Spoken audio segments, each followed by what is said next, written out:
សួស្តីអ្នកទាំងអស់គ្នាថ្ងៃនេះខ្ញុំមកណែនាំពីម៉ាស៊ីនវាស់សម្ពាធឈាម Mechanical ដែលយើងធ្វើការវាស់នៅនឹងកដៃអញ្ចឹងសម្រាប់ម៉ាស៊ីននេះគឺជាផលិតផលរបស់ប្រទេសជប៉ុននិងមានថែមជូននៅប្រអប់សម្រាប់ទុកដាក់ម៉ាស៊ីនចំនួន1ហើយនឹងបានធានាសម្រាប់គុណភាពម៉ាស៊ីននឹងចំនួន1ឆ្នាំហើយយើងប្រើប្រាស់ជាមួយនឹងថ្មពិល2គ្រាប់ហើយចំពោះនៅលើតួអេក្រង់ហ្នឹងគឺមាន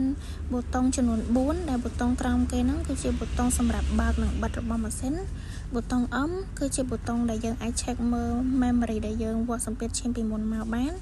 ហើយចំពោះប៊ូតុងបូកហ្នឹងគឺជាប៊ូតុងដែលយើងសារ៉េទៅលើថ្ងៃខែនិងម៉ោងប៊ូតុងនាឡិកាគឺជាប៊ូតុងដែលយើងកំណត់ទៅលើថ្ងៃខែឆ្នាំអញ្ចឹងសម្រាប់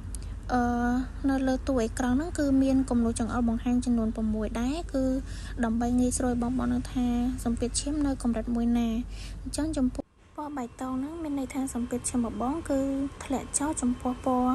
លឿងមានន័យថាសម្ពាធឈាមបងគឺធម្មតាហើយចំពោះពណ៌ទឹកក្រូចមានន័យថាសម្ពាធឈាមបងគឺឡើងខ្ពស់ហើយចំពោះពណ៌ក្រហមទាំង3ហ្នឹងមានន័យថាសម្ពាធឈាមបងគឺឡើងខ្ពស់ខ្លាំងអញ្ចឹង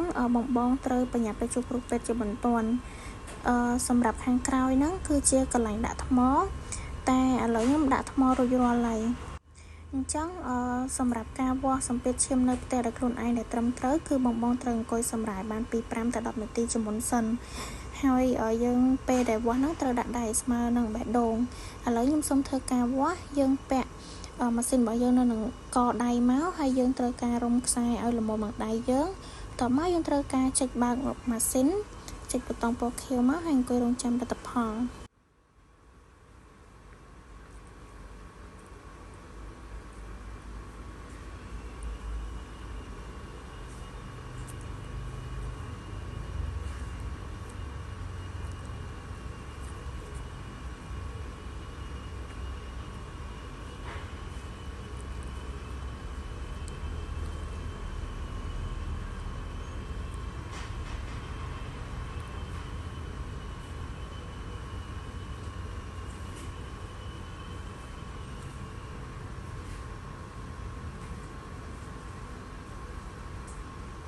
អញ្ចឹងសម្រាប់ផលិតផលសម្ពាធឈាមរបស់ខ្ញុំហ្នឹងគឺ12/8មានន័យថាធម្មតា